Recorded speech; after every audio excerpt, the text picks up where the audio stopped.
புணர்ச்சி விதியில ஒரு சொல் எடுத்து அது எப்படி புணருதுன்னு பார்ப்போம். செந்தமிழ் அப்படின்னு ஒரு சொல் எடுத்துக்கிறோம். அதை எப்படி பிரிச்சு எப்படி புணர்ச்சி விதிப்படி புணருது அப்படிங்கிறத பார்க்கலாம் வாங்க. செந்தமிழ்ங்கிற சொல்ல பிரிச்சோம் அப்படின்னா செம்மை கூட்டல் தமிழ் அப்படின்னு வரும். செம்மை கூட்டல் தமிழ்.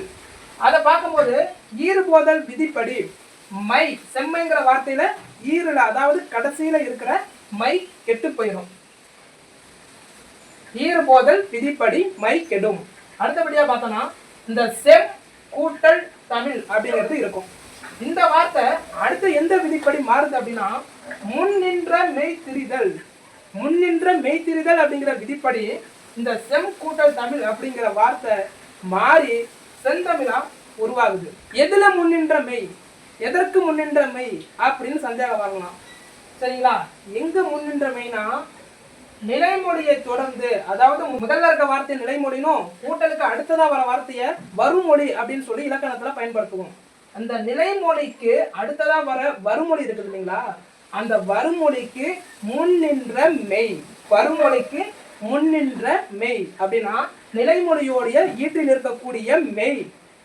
முன்னின்ற மெய் திரிதல்.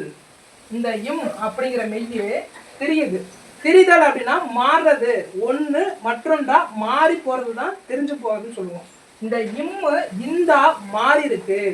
முன் நின்ற மெய் திரிந்து. புரியுதுங்களா? அதனால சேவுக்கு சே இந்த இம்மு இந்தா மாறிடுச்சு, முன் நின்ற மெய் திரிஞ்சிருச்சுங்கிறதுனால சே இந்து, இம்முக்கு பதிலா இந்து.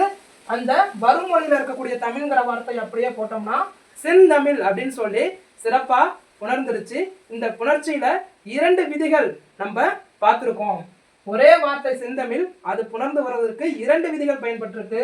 முதலாவதா ஈறுபோதல் விதி, இரண்டாவதா முன்னின்ற மெய் திரிதல் என்ற விதிப்படி செந்தமிழ் அப்படின்னு புணர்ச்சி பெற்றுச்சு.